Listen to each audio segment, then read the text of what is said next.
especially during a transition, you have to leave a turnover note that is customary and that we left behind.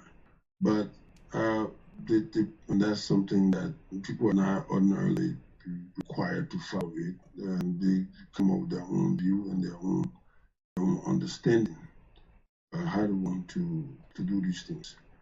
Being a crime fighter is not just that traditional thing where people pick up the gun and run after criminals. No.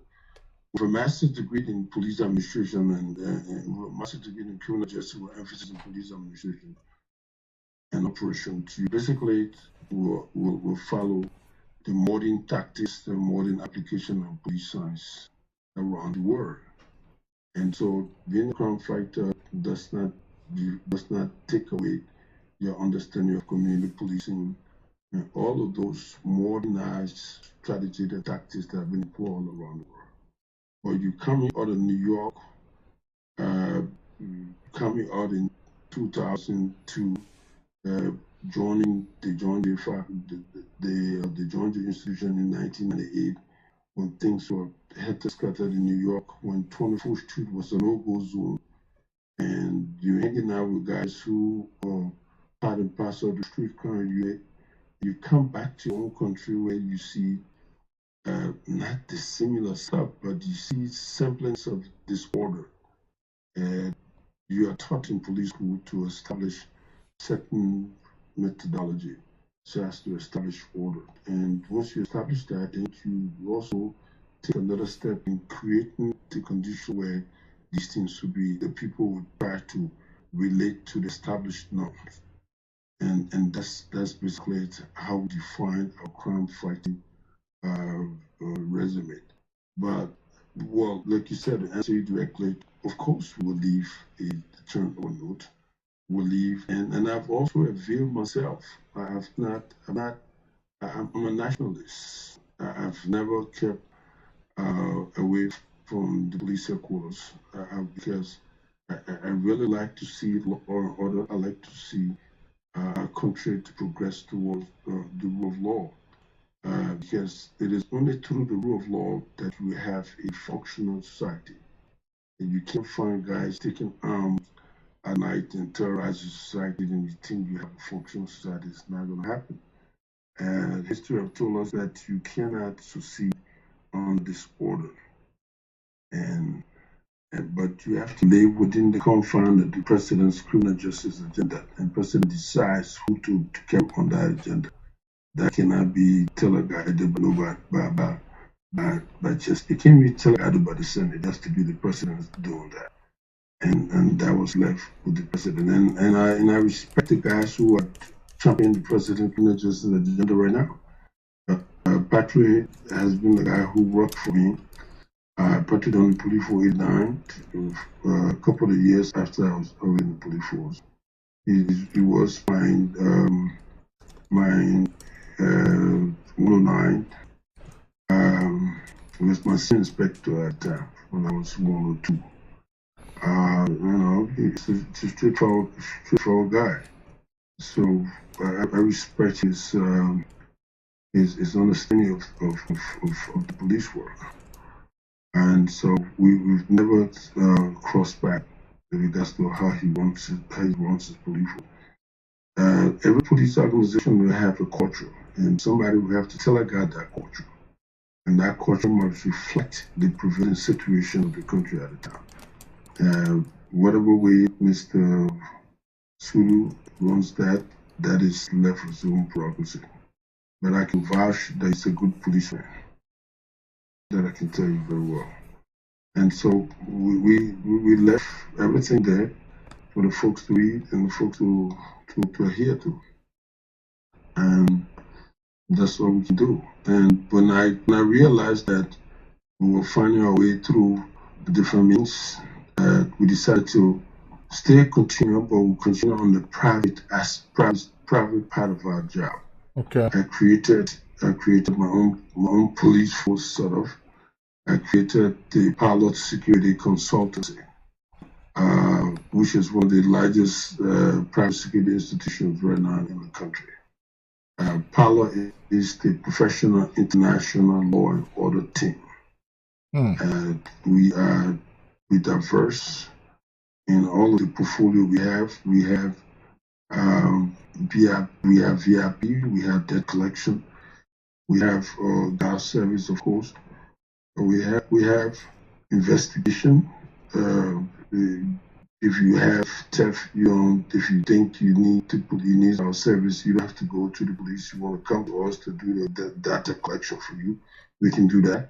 If a judge, if a lawyer is collecting evidence and information about a case that they have and need to find some expertise who will be focused on collecting those data, you come to us and we can do that service as well. So we do very well with that aspect. At the same time, admiring the situation that goes on in the national government.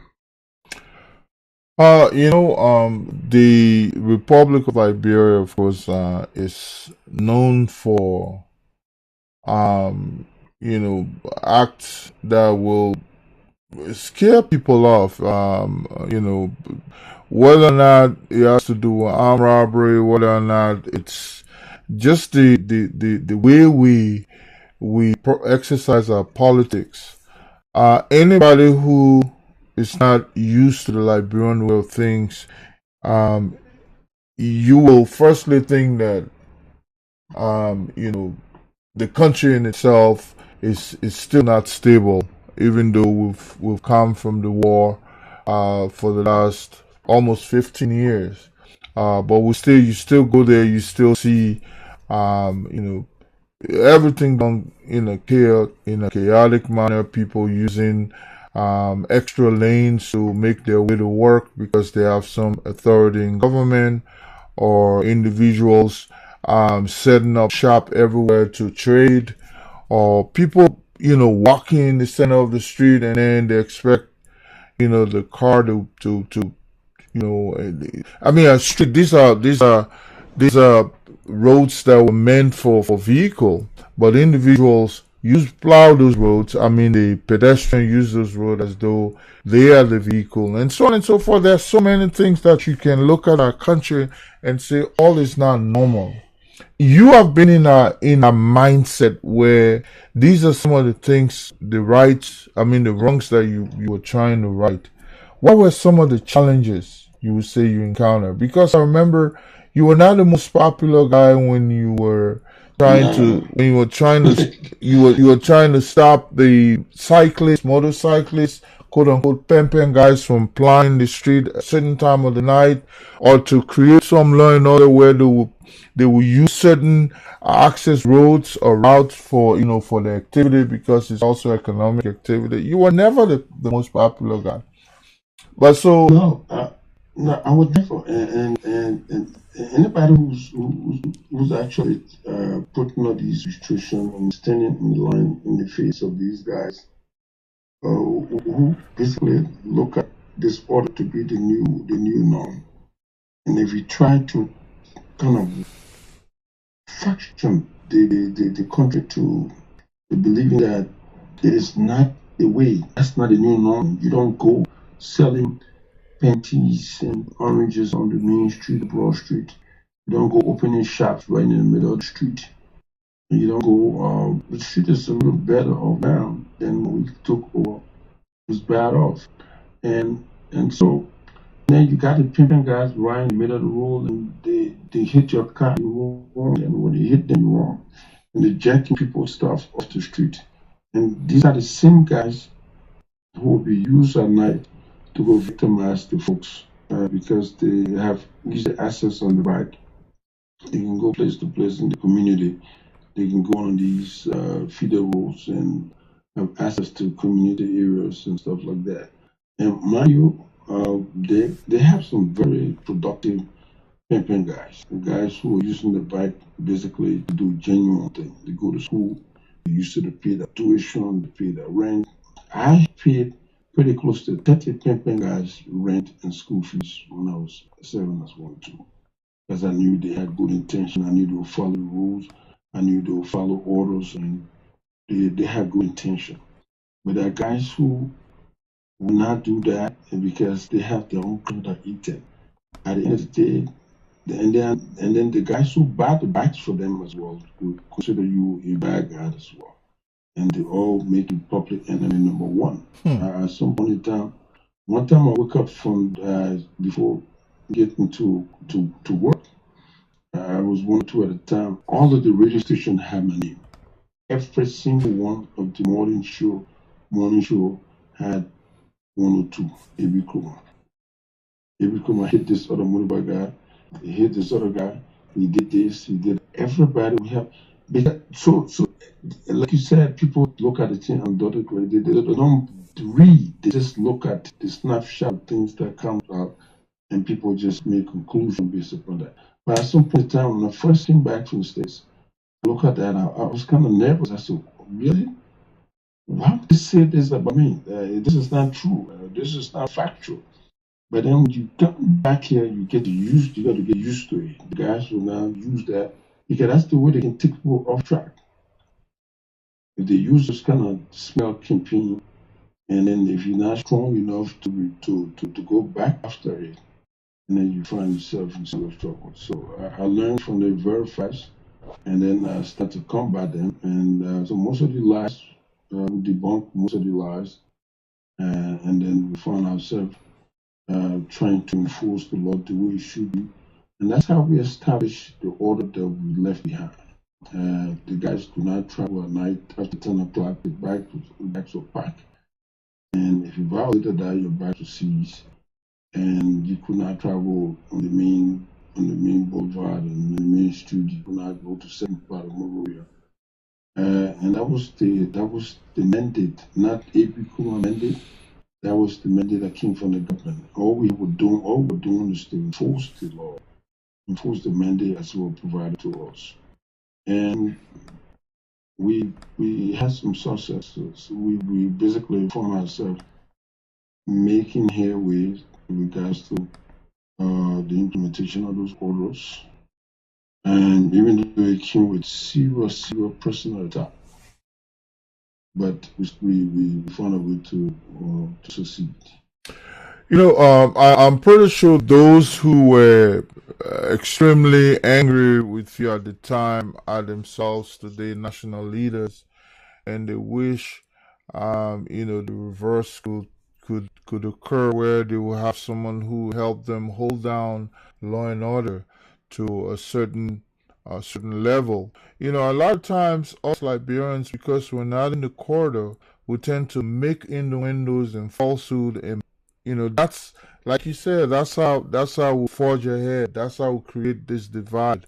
And decent people have been scarred with lots of lies and misinformation, disinformation. And we have people who, oh, I lost Abe Kromah again. Um, just a second there. Let me see if I can call him. All right. Yeah, sorry about that. Yeah. Just Yeah. So yeah. I was just saying those same folks who probably were some of your bitter enemies yesterday, they were not your ally um because you were representing a different regime or era, quote unquote, Madam Shirley. So naturally, the opposition will not be your friend. And these are the individuals who have eventually found themselves in the court of power. Now they wish the reverse can occur, where law and order will just be the way they want to see it, not how they responded to law and order necessarily, but it's the way they would like to see it. To what extent are you friendly with the current regime? Oh, very friendly. Let me put it that way. I'm a do no harm guy. I, I the, the folks in the court of power, the folks that I know very well, they're very good friends of mine. The issue of law and order and law enforcement, it's a practical thing. It can't be. You can't make it secret. You see exactly what the guy was doing was bad or was good. Uh, and then sooner or later you find out that look, this dude is for real. This is the genuine stuff. I have no direct loyalty to any regime. I'm a policeman. I owe loyalty to the government and the power that be. I made that clear to Madam Sali the election and during the transitional process. I made it clear to the director of police at the time. As the chief enforcement officer, I basically will have to be very open. At the time, we said that we're not taking sides, we're not having any kind of partisan. I've never joined any political party since I was in Liberia, since I came to Liberia. I'm non-political, and so I do not have direct allegiance or different a particular place to the constitution. So the folks out there will gradually understand that what we did was not personal, was not for the personal glorification of a particular person. Protected my criminal justice agenda as provided it to the Inspector General of Police, who took the political decision and brought it to us to practicalize the political agenda that came from the manifesto of the political party that was brought to us to the director of police to operationalize that agenda, which we did. We developed several models that brought about the operational agenda for transformation, which we presented to the international community, we presented to Madam Salif herself to actually tell her this is the way we intend to carry on the enforcement of those agenda. And after Madam Salif, right now, what the police doing right now, they're taking Mr. Weir's, Dr. Weir, agenda is agenda. They're taking it to operationalize it, to practicalize it, so as to reflect his aspiration as per his manifesto. So people are getting to understand that this is not personal business, this is a national business. And that's what we did, and that's what we always do. That's what trained police officers will do. We not subjugating ourselves to whims and purposes of a particular regime. No. It's almost impossible. Matter of fact, it's a matter of it's a matter of it's so decency that if someone appoints you, you have to literally live at the whims and caprices of the appointing power. One could say the only, within our law, the only individual who could disagree with the president is probably the attorney general. Even at that, the attorney general could be replaced if he disagrees or she disagrees with the president. And so it's kind of difficult to walk up a fine line when someone has the ability to dismiss you since they have the ability to appoint you.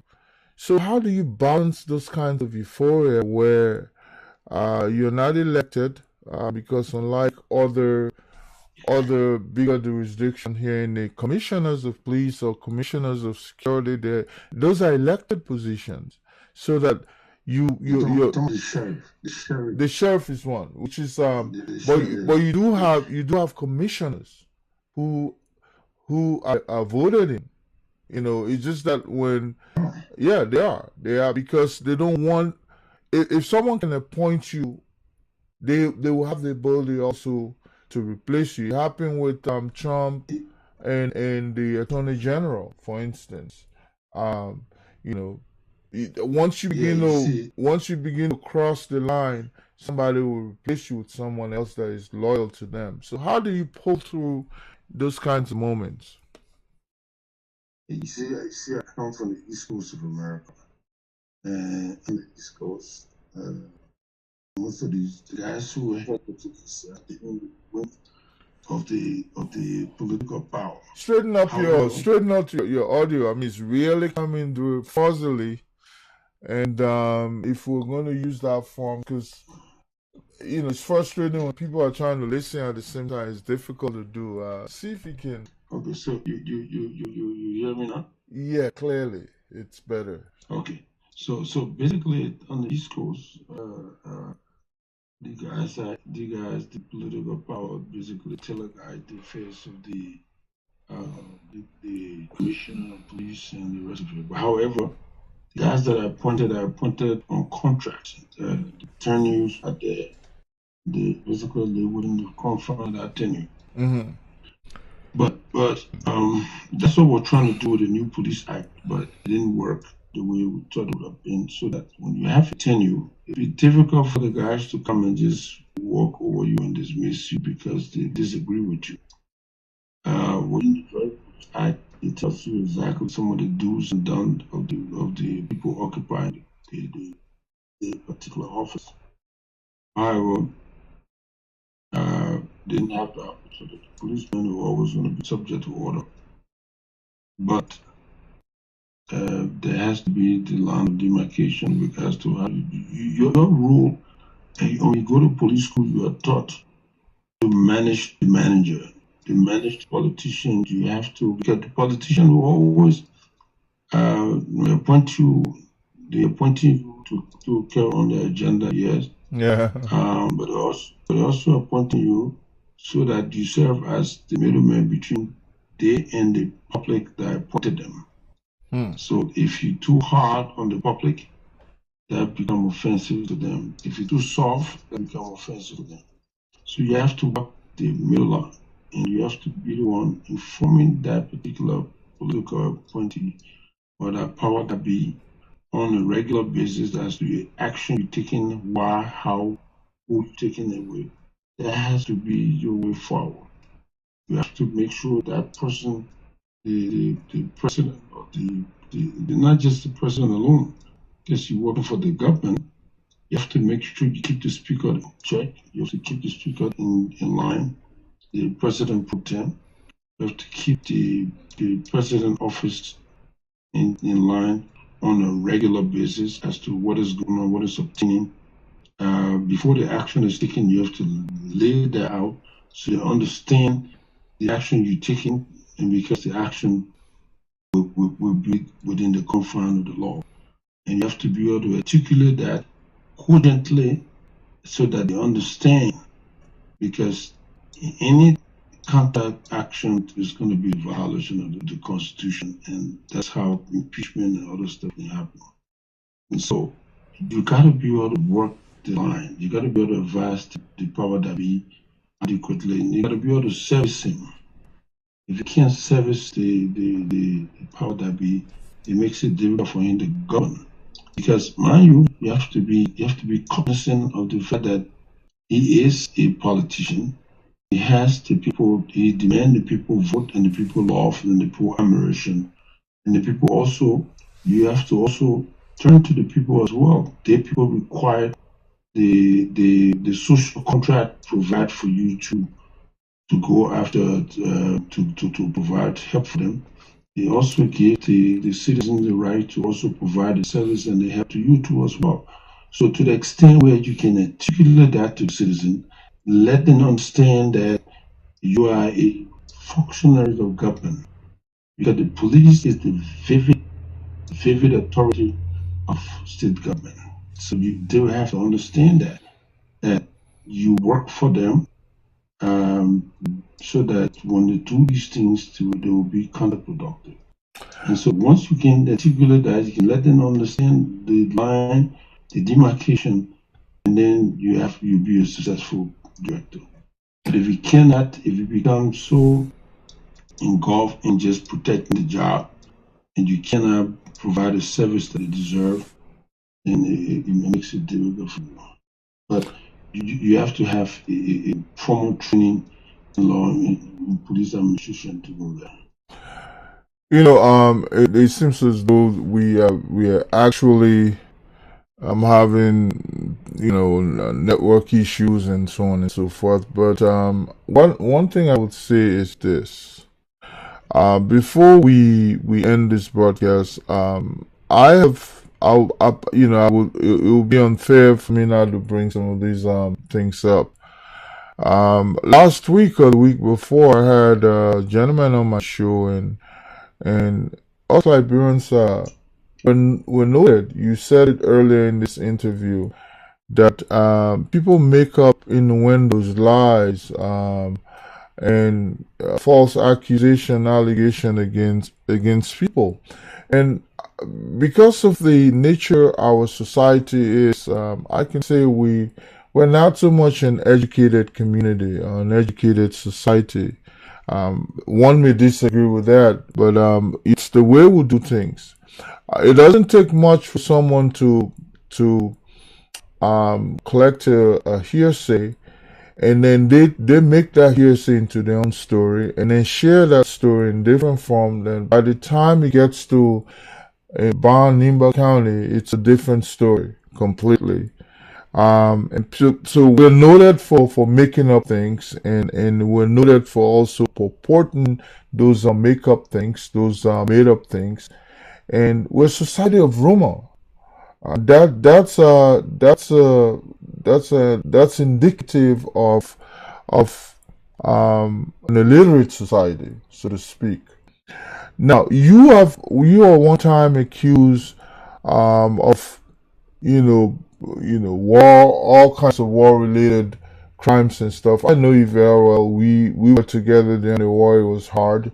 You probably in fact went to the aid of so many of our brothers from Nimba County that were entrapped in this tribal bickering between one group of tribal people, and you being friends of all sides, you were going to know, but this guy is not the guy. He's not part of this, and you use in other words, your contact to help, save innocent lives. But I'm pretty sure you're taken aback when people want to malign you with something criminal in nature of our civil war. Well, like I said, somebody was talking to me about somebody the other day, and I put something on the post that I have the scar to prove.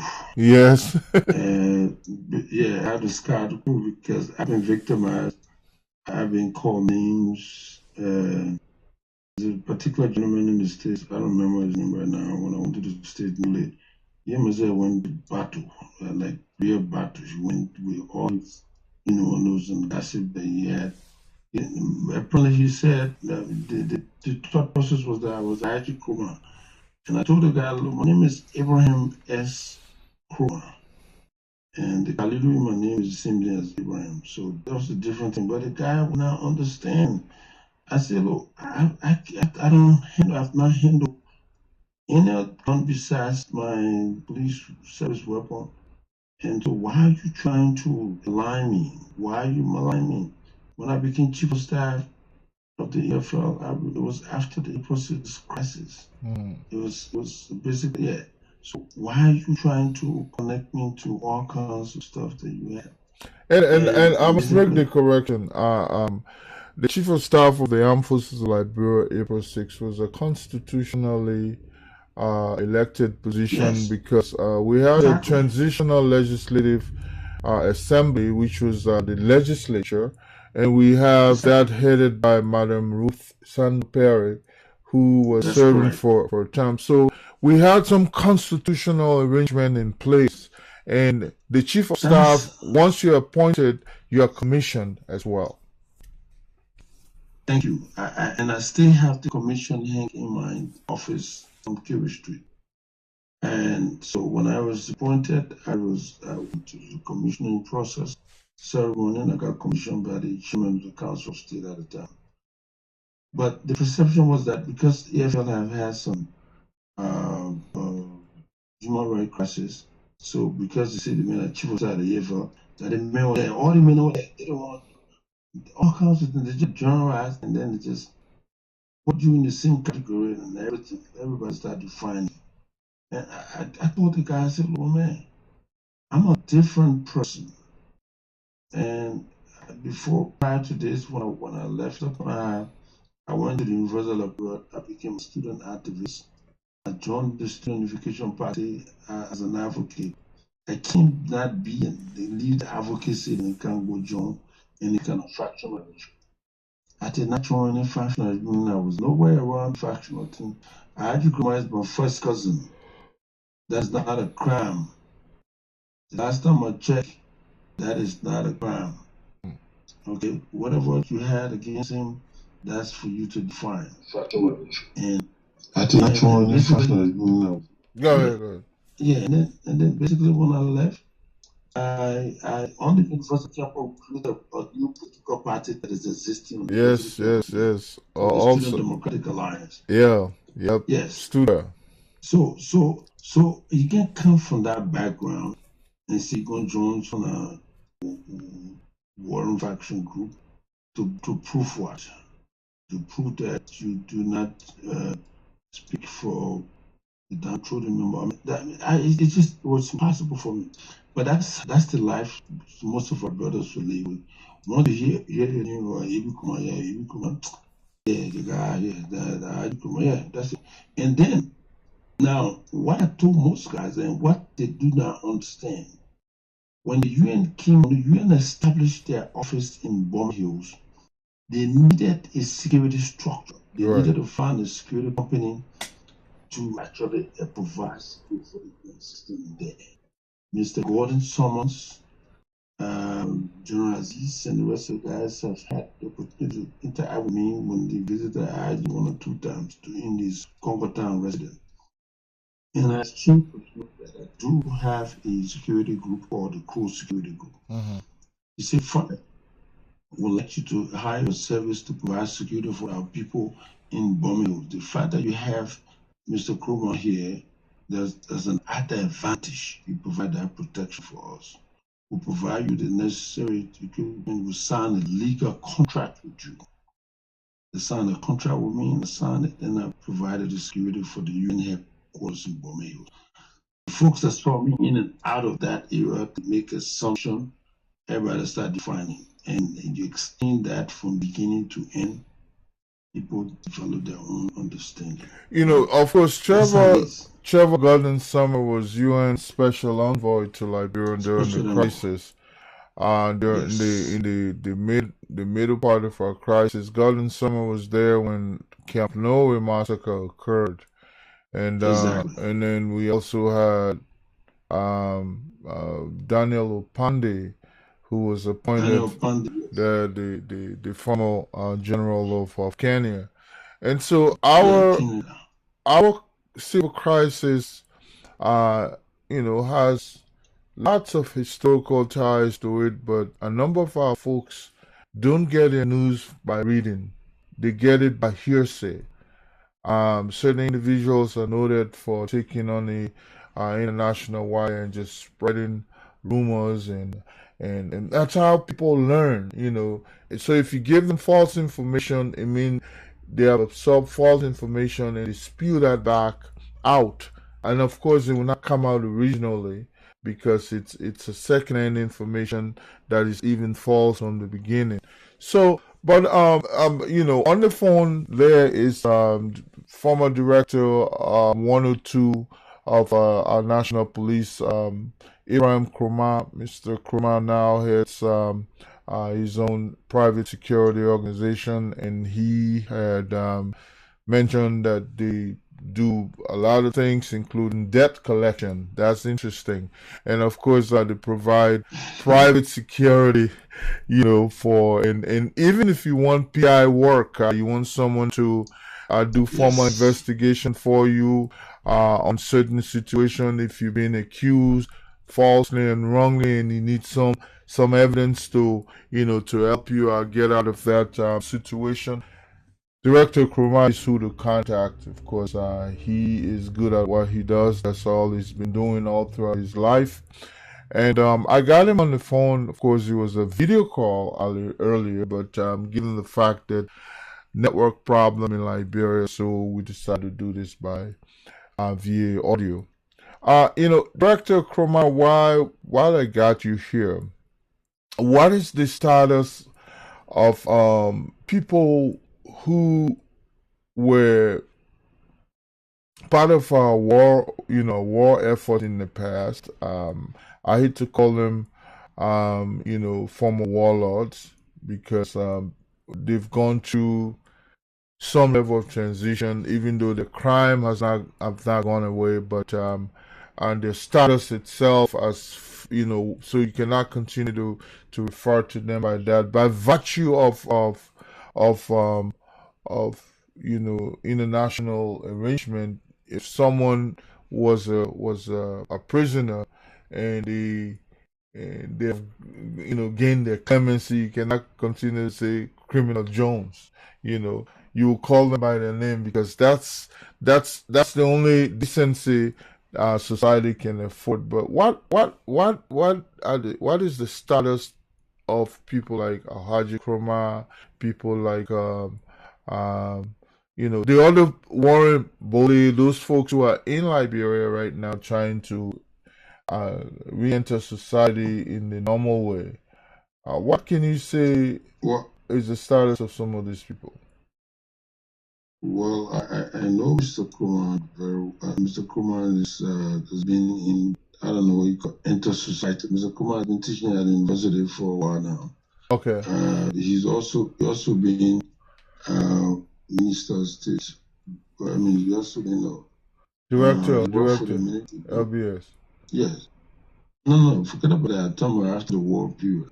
He's been Yeah, he was director of. ambassador At what Lash. point wasn't I appointed LBS director before? Yeah. Before Ambrose Ma, or during that Exactly. year Yes. before? Yes. Okay. That's right. That's right. Recently, yeah. And then he's been at the foreign ministry as well.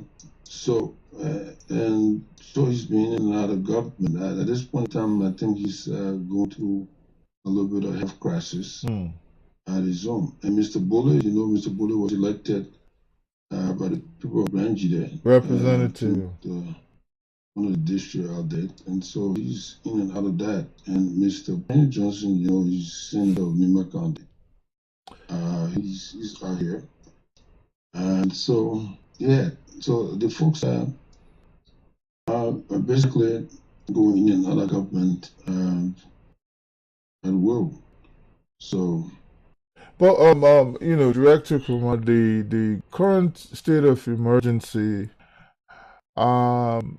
Firstly, I would tell you, I think we needed some level of decorum, as people were taking this thing for granted, and we probably, some of us don't want to see a recurrence of Ebola, where people will become infected simply because they fail to adhere to some of the health advices from our professionals. But and I hate to put you in a political position, because then most of these kinds of discussions will end up being political. But if you ask me, I would have said it's going to be difficult to keep Liberians indoor when they have not been put in a position to remain indoor. It's difficult for us, even in the West, to stay indoor, but at least we have stimulus package coming. We have things that can keep us in, and we can go to the grocery, we do shopping. But from what I'm seeing right now, it seems as though no one is even allowed to go outside in the course of the day. So individuals who are supposed to be like essential people that should be out there selling, to provide at least food for people, for those who can afford it. All of those individuals are required now to stay indoor. Did you think this was the way to do it? Well, to be honest with you, this virus, this is scary. This is different from the Ebola crisis. I was the chief of operation for the Ebola enforcement unit. I saw exactly how it was, and apparently this lockdown has become necessitated based upon the widespread and the nature in which this particular virus has surfaced. Sometimes when you have this situation and you don't have a prescribed methodology that was established before. You don't have history of it, and you look at the damage it did to Italy and the rest of the guys in the Western world, what is done to New York, and so you come to a country like Liberia where the infrastructure is decimated. You have the folks, the education and the enlightenment of the folks is nowhere. You take some drastic action just to save more lives. Basically, that's the action that the we as agenda. Um, and it has good intention, and it has the ability to actually provide to save more lives, because I see community members now are creating their own checkpoints to the rural communities. At a certain time of the night, you can't come into the community, which is uh, very rewarding, and so they make sense like that. What might not be happening is that they need more investigators. If you keep the folks out, which is fine, like I said, it's a good initiative, but you just need certain things to screw up, to tighten some of the schools. One of the schools that thought that should be tightened is to have more investigators. Why is it that you're stopping the folks from coming on the street to start to infect other people? There has to be trained investigator, contact tracer, to go in the rural community to seek people who are sick, who are not coming outside, who are sitting there. And I agree with you. You have to follow up with some substance. At this point in time, we do not have that level here. Wow. We want to stop from the disease from killing us first, and because we do not have that support yet. I'm sure in due course, the international community will look at that aspect as they look at the aspect in Italy and New York and other areas. I know the national government contributed immensely to those other initiatives. Considering our own situation, it probably will be a little difficult because of the stringent measure we have with regards to budgetary application. Director Kromah, that's why I say some of these have the tendency of becoming political. I wish I had an official of government, but imagine government is not traveling now. Those large entourages that used to travel abroad, none of that is happening right now. So we're saving money. The least we could have done was to ensure that at least per household, there at least some ration, some food, some way like how we used to do it back with self. And there's a need for people to have sustenance at home to even keep them there. But if you don't have that there, it was not there in the first place. So now it's even worse. In other words, people will perish in their homes. Now, Well, Chief, this is a new phenomenon. Look, as vast and as advanced as New York is, they're still catching up some of the lapses that they had, some of the information that they didn't get. They're just getting those information and improving on it. I'm sure what our folks will not do, and I agree with you, they're saving money now. Money. There are people now who are complaining why was they not caught up earlier, because Mr. Clinton spoke about it in 2017, sent a warning out that there will be a virus coming in that will be widespread. My man Greg sent me something today that has to do with a warning that was sent out way back, and people did not heed the warning. The WHO, I'm forgetting the president of the United States now. Oh, you mean Trump? Mr. Trump, yes. That's how far I am from America now. Mr. Trump is now having his own battle with the WHO people that they should have seen this ahead of time, and Nobody say anything. And then we see to us, I mean, the fact that those guys can be as advanced as they were, could not have that anything, you could not have any projection. Apparently, our folks in our own situation here could not project that this would have come, and then we will start to make some budgetary allotment for sustenance supply that will come to our people in this process. And I'm sure most of the guys now who are legislators that are sitting down in their homes and cutting off, they're not thinking about how to help our folks out here. Maybe after this process, somebody will be thinking about trying to send some food for our downtrodden member of society. You know, my Yes, my friend and brother, Abraham Khalil Kromah, of course, is my guest tonight. In case you are just joining us, we are just about to wrap this up. We've had all kinds of issues with network, and now that folks are home most of the Sunday nights and other nights, of course, the network, there are lots of glitches. And back in Liberia, there, of course, the challenge or challenges are even more. But Mr. Kromah, you run a private security institution. I wonder to what extent it's the current security arrangement accommodating those private entities like yours, because people have to go to work and provide security at all times. But in a country like Liberia, I don't know if you require special pass or you should have special identification to keep you in the street after certain hours. Other than that, people will jump even on private security like yours if you don't be careful, because that is the kind of mentality, that's the kind of country we have. So, what are some of the challenges you encounter now as a private entity? well, at this point in time, the government have made it easy for all private security firms because so as to help with the process, because there are more private security than national security.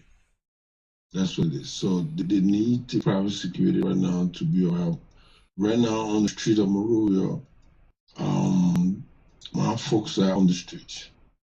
The government has competing priorities.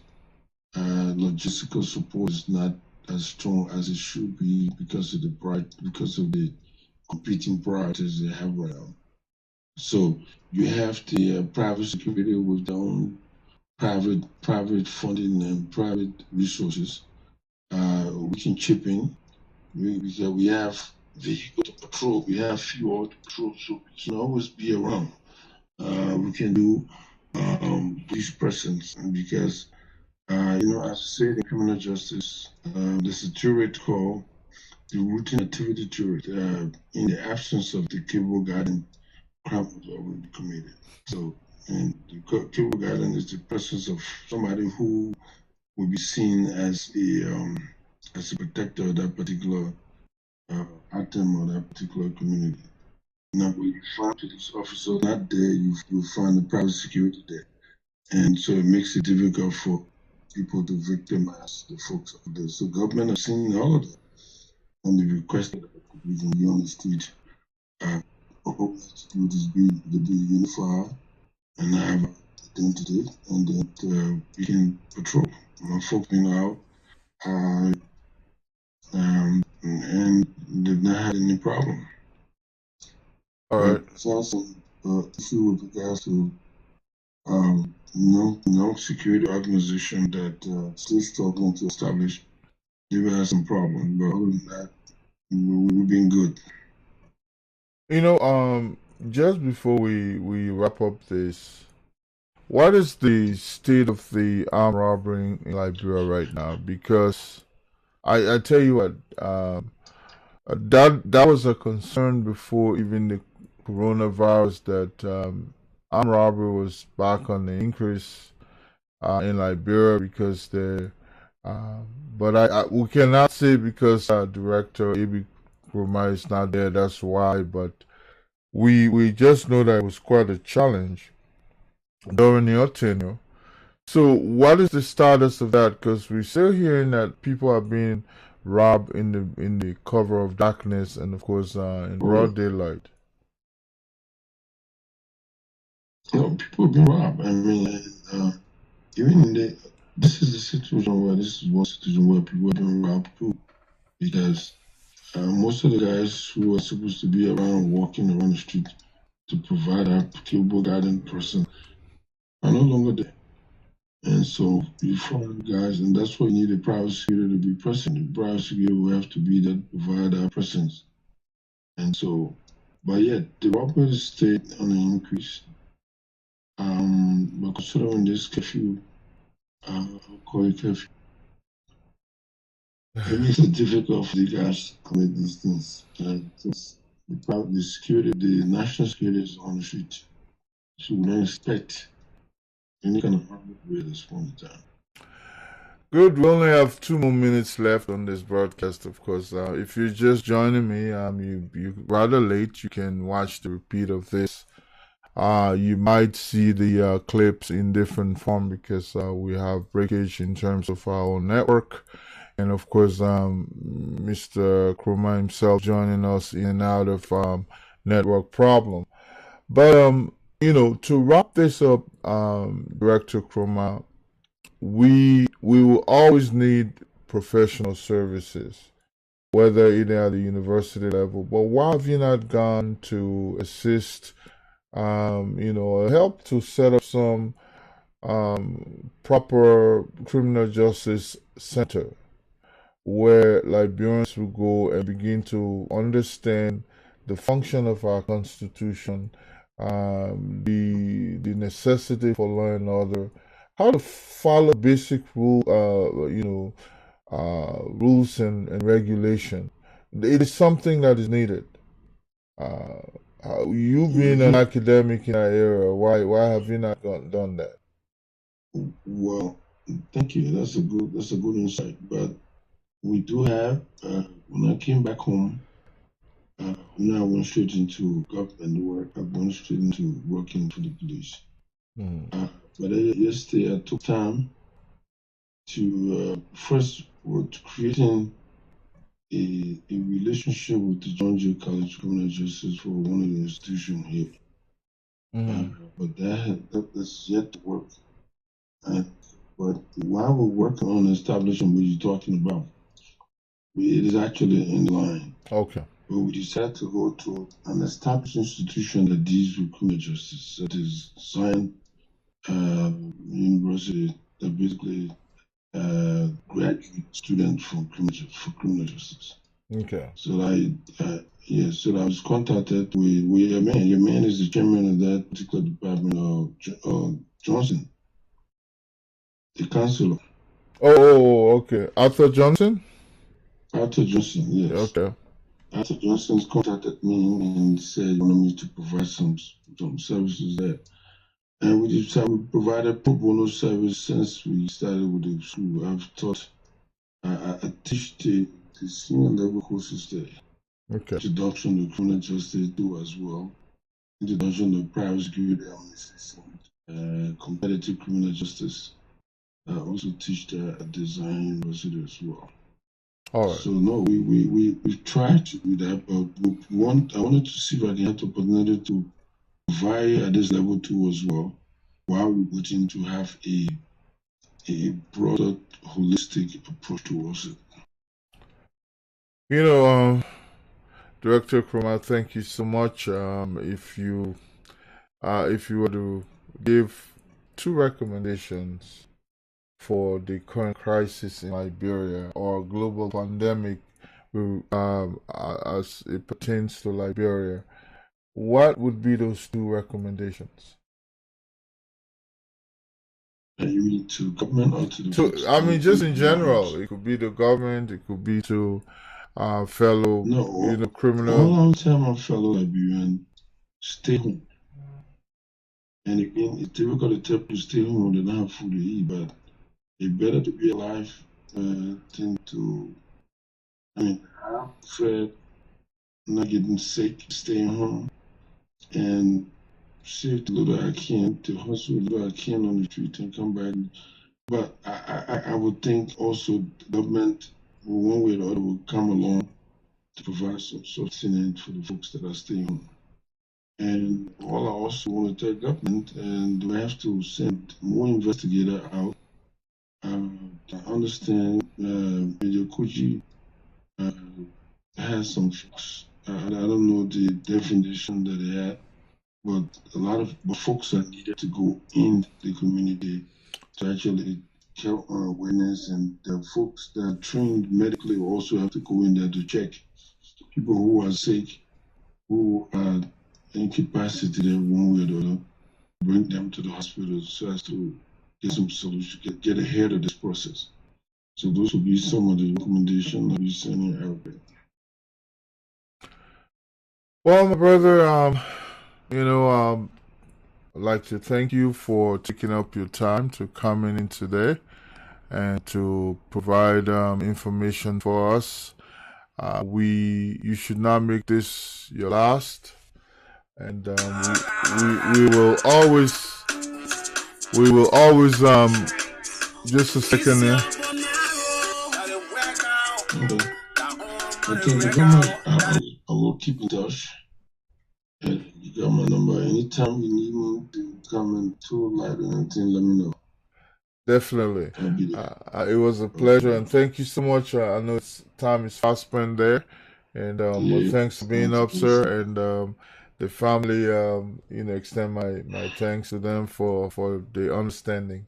We will always keep in touch. Okay. Have a good night, sir. Thank you, bro. You bet. Same here. Thank you. All right.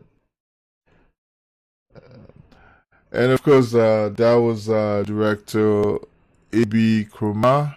If you joining me, of course, I even indicated that just a second there.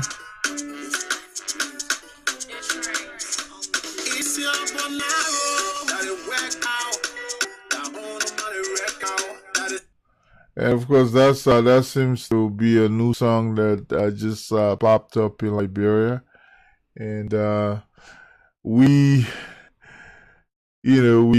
continue to make life better for ourselves. Of course, if you want to have some of the new songs, these songs are available. They send them to us because we run not only this broadcast on social media. We do have a radio station as well that is on 24/7. Even though the focus is not Liberian songs, but at least we do have means to play Liberian songs for the introduction of our own cultural songs. We do have those programs running. Let me see if I can play.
and that this crime that was committed as a result of a criminal agency, and this criminal agency is traceable to the person being charged or accused of the crime.